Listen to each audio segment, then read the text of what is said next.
మహాభారతం యుద్ధంతో ప్రారంభం కాలేదు. శ్రీకృష్ణుడితో కూడా కాదు. ఒక రాజు చేసిన త్యాగంతో ప్రారంభమైంది. ఆ ఒక్క నిర్ణయం వల్లే వేల సంవత్సరాల తరువాత కురుక్షేత్ర యుద్ధం జరిగింది. ఆ ఆశ్చర్యకరమైన కథను ఈరోజు మనం తెలుసుకుందాం.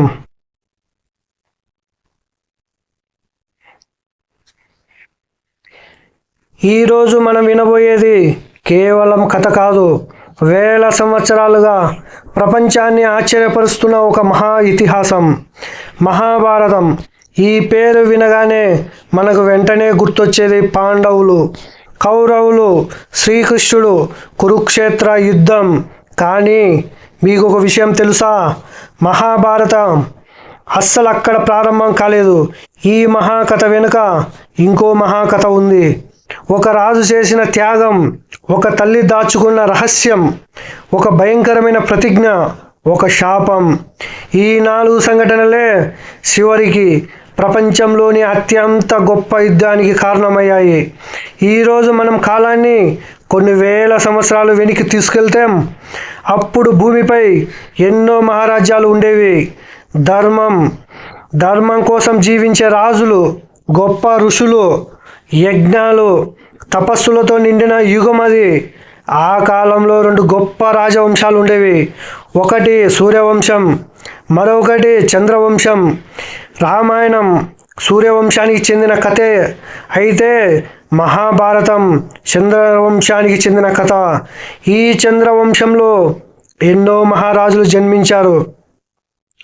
వారిలో అత్యంత ప్రసిద్ధుడు యయాతి మహారాజు. యయాతి ధైర్యవంతుడు, పరాక్రమశాలి, గొప్ప పాలకుడు కూడా. అతని రాజ్యంలో ప్రజలు ఎంతో సుఖ సంతోషాలతో జీవించేవారు. కానీ ఒకరోజు అతని జీవితంలో జరిగిన చిన్న తప్పు మొత్తం వంశ భవిష్యత్తునే మార్చేసింది. యయాతి శుక్రాచార్యుని కుమార్తె దేవయానిని వివాహం చేసుకున్నాడు. తరువాత జరిగిన కొన్ని సంఘటనల వల్ల శర్మిష్ఠిని కూడా భార్యగా స్వీకరించాడు. ఈ విషయం తెలిసిన శుక్రాచార్యుడు తీవ్ర కోపంతో రగిలిపోయేవాడు. యయాతిని శపించాడు. నీ యవ్వనం ఇప్పుడే పోతుంది, వెంటనే వృద్ధుడివి అవుతావు. ఒక్క క్షణంలోనే యవ్వనంతో ఉన్న రాజు ముసలివాడిగా మారిపోయాడు. తనకు ఇంకా రాజ్యపాలన చేయాలని ఉంది. అప్పుడు అతను తన కుమారులను పిలిచి ఒక ప్రశ్న అడిగాడు. మీలో ఎవరు తమ యవ్వనాన్ని నాకు ఇస్తారు? పెద్ద కుమారులు అందరూ తిరస్కరించారు. కానీ చిన్న కుమారుడు పురు మాత్రం ఒక్క క్షణం కూడా ఆలోచించకుండా తండ్రి, నా యవ్వనం మీదే అని చెప్పాడు. తండ్రి కోసం తన యవ్వనాన్ని త్యాగం చేశాడు.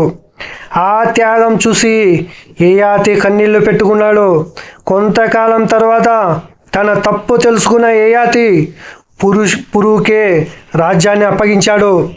ఆ నిర్ణయం సాధారణ నిర్ణయం కాదు. ఎందుకంటే పురు వంశమే తరువాత కురువంశంగా మారింది. అదే వంశంలో భీష్ముడు, పాండు, ధృతరాష్ట్రుడు, పాండవులు, కౌరవులు కూడా జన్మించారు. అంటే మహాభారతానికి మొదట పునాది ఇక్కడ పడింది. కానీ ఈ వంశానికి భారతం అని పేరు ఎలా వచ్చిందో తెలుసా? ఆ పేరుకు కారణమైన మహారాజు ఎవరో తెలుసా?